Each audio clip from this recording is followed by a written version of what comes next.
everyone, welcome to Hub and Spoke Sparks, presented by the J. Hurt Hub for Innovation and Entrepreneurship at Davidson College. I'm Jared Hurt, Davidson class of 2022, and the Gig Hub media producer here at the Hurt Hub. Hub and Spoke Sparks are 10-minute interviews with a variety of subjects, and hopefully they'll be able to spark some innovation or inspiration in your career or even your day-to-day life.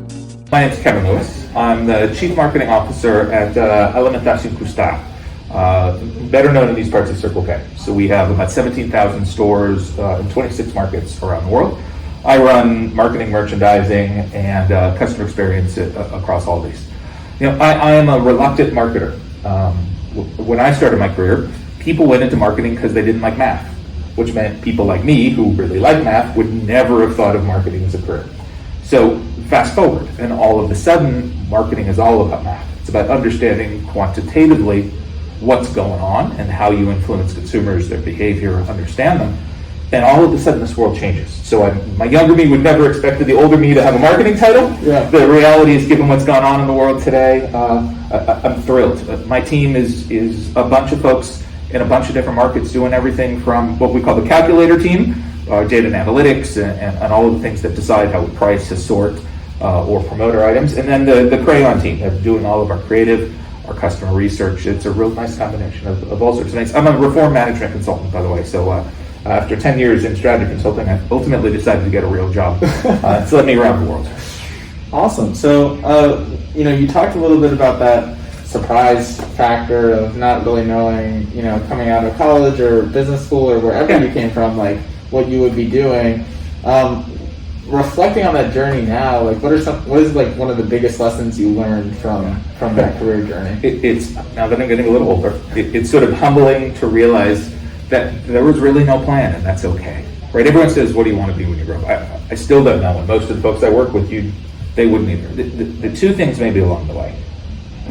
I followed things that are interesting to me, right? So I ran innovation for a big technology company for a long time. Like, I was fascinated with the products and really intrigued in what was going on. It was at a time where tube TVs were turning into flat TVs. And instead of having a shiny disc of plastic to play your movies, all of a sudden it got distributed over the internet. Like, there was some passion and the ability to really disrupt markets. The second thing is, culture and people really matter. I have had the privilege in my career of working for a company that was number one on the best places to work list for a really long time. By the way, also the company that was named the worst company in America ever to work for. And I will tell you, that difference is real. So if you think about the combination of passion, really something that interests you, and people you really want to spend time with, and that's how decisions should get made. And I don't know that I always understood that when I was earlier in my career. Yeah, wow. So, we're very big on innovation here at the Hurt Hub in the name. So I was wondering if you could maybe talk a little bit about how you see innovation at your company or how you try to foster that with your team. Yeah, so maybe a few thoughts on that. Innovation's always like this, people, at least in my experience, it's sort of like this big scary thing. It's always like earth-changing ideas. Sometimes innovation is the smallest ideas that have a massive impact. I'll give you an example. Early in COVID, one of our store managers in Poland realized that, hey, what if you put plexiglass between the cashier and the customer? Now what we would all experience every day. At the time you'd say, well, that's not innovation. I would argue it's one of the most powerful innovations we've had because it gave folks the ability to social distance and understand. The innovation wasn't, though, that our store manager figured that out. It's that the system was created to identify that and then roll it across our entire system globally. So that store manager told his market manager, who saw it, who then mentioned it to a couple of other folks. And all of a sudden, across our entire organization, from this really humble idea in one store in Poland, all of our stores globally, well in front of when everyone else knew what was going on, have those plexiglass dividers. That's sort of bottom-up innovation. We look and spend a lot of time trying to find those small ideas that could be big. Yeah. Second part of that is, wow, there's some stuff that's just hard work. We have 2 fully autonomous shopping stores right now. You walk in, you scan your phone that we can figure out who you are. You can wander the aisles, grab things off the shelf, and leave, and we'll send you a bill. That doesn't happen the same way that you might imagine the store manager with plexiglass talks about things. It is a lot of work over multiple years with a lot of technology providers, consumer insights, communication, It is a multi-year shuttle launch of effort to get it done. I'll tell you, both of those are important to us. And thinking about innovation more broadly, not just those big shuttle launch ideas, but these small ones that very quickly can go around is really the opportunity. Yeah, fascinating. Again, like you said, every piece of that puzzle is necessary. Both of those different innovations, while very different, are both very important and change the way your company runs. Yep. Yeah, so we've got a lot of students watching, tuning in, listening, wherever podcast or videos are found. Do you have any advice for those students that might be looking to jumpstart their career, looking to, what or have no clue, what am I going to do after I graduate from college? Look, you heard it a little bit from me earlier. By the way, I'm not one for a long run advice, so maybe I say this.